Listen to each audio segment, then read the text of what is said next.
So guys, wonderful good evening here from Denpasar, Bali, flying a Jetstar Australia on the 787 Dreamliner to Sydney today.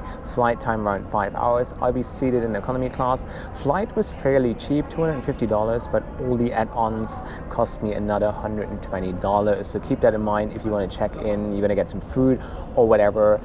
You have to pay a lot of extras.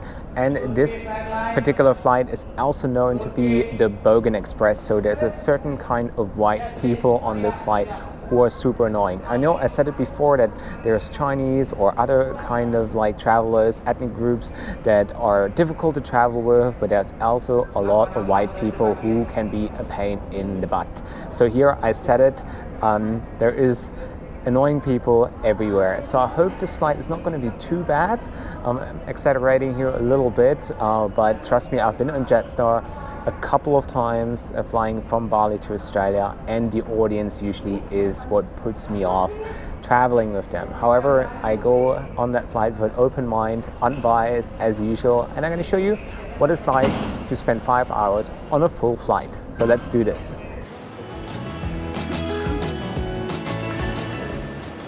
When flying Jetstar from Bali to Australia, make sure to show up at the airport at least 3 or 4 hours prior departure, since most flights leave around the same time and long check-in queues are expected.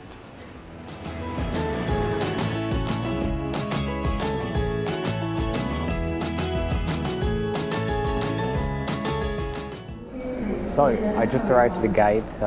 Flight apparently is completely full. And the Dreamliner is a 787-8, comes with 21 seats in business class.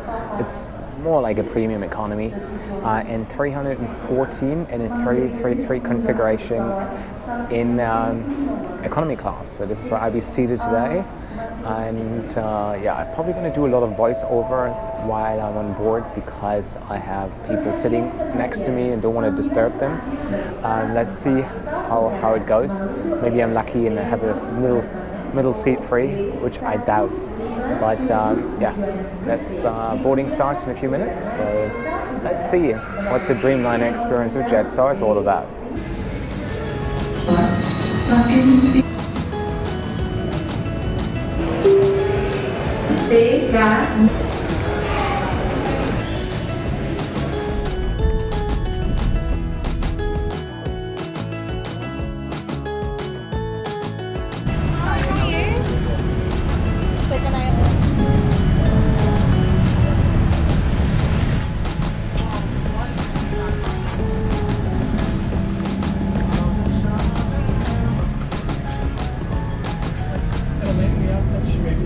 So welcome on board the 787.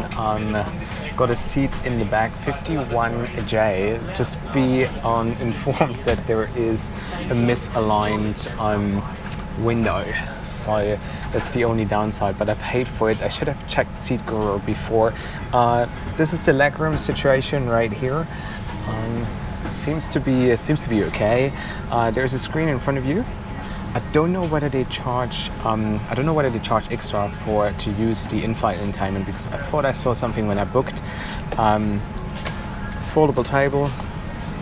There is a USB, and there was already some headphones ready at my seat. Crew, lovely.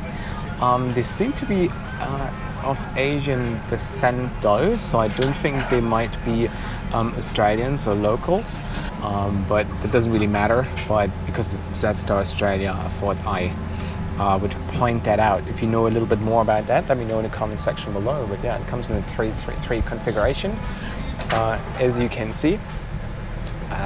Yeah, otherwise my first impression is it's not too bad actually. I used to travel back in the days when they had like Airbus A330s and stuff like that, which had like terrible leg room. The seats was like, they were worn out and it was really, really, really bad. So I didn't enjoy this flight back then at all.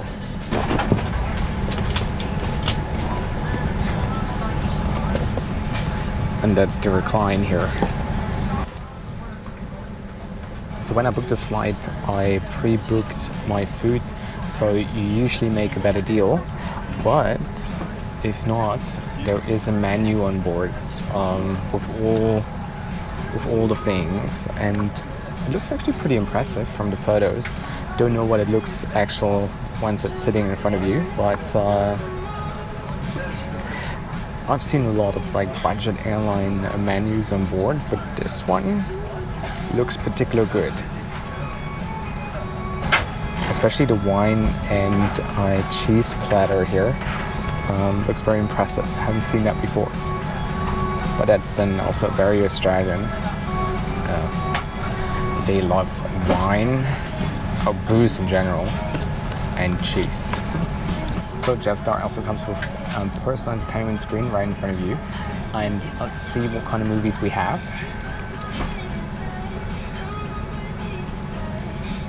But I'm considering that this is a budget airline. That's not too bad because most of them they don't offer any in-flight entertainment, and I'm not sure, but I think this Jetstar 787 might also be Wi-Fi enabled, but I'll figure that out later. A row or a bulkhead, you will need to put all your belongings into the overhead lockers. Please know that smoking is not permitted on this aircraft.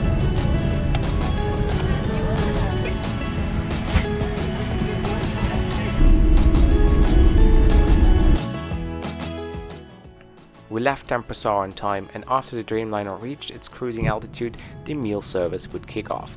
I pre-ordered a mac and cheese, and I was positively surprised by the quality of the food. The crew provides water to all passengers free of charge, and there's also a water fountain available at the rear end of the 787. After the meal service, I would go to sleep, and thanks to the very comfortable headrest, I would only wake up an hour prior arrival in Sydney.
Ladies and gentlemen, welcome to Sydney. Local time is 7:10.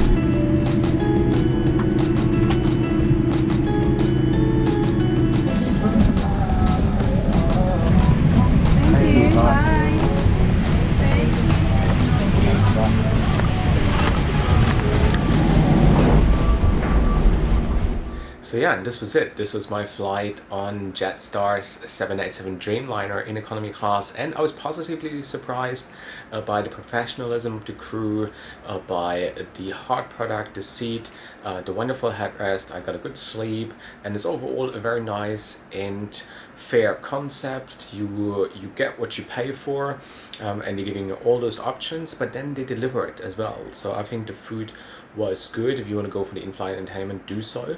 But yeah, on this flight, based on what they used to be in the past, they have done quite some improvements, which I can tell, which I experienced myself, and so why not go and try Jetstar's 787 Dreamliner, because I think this is how you do a budget airline right. You know, this is the right approach. Guys, thank you so much for watching. If it was helpful, leave me a like. Let me know in the comment section below what you think. What's the best budget airline in Oceania, Australia, Asia, kinda ish in that region, though there are not many options. And guys, thank you so much for watching, and as usual, have a safe trip wherever you're off to.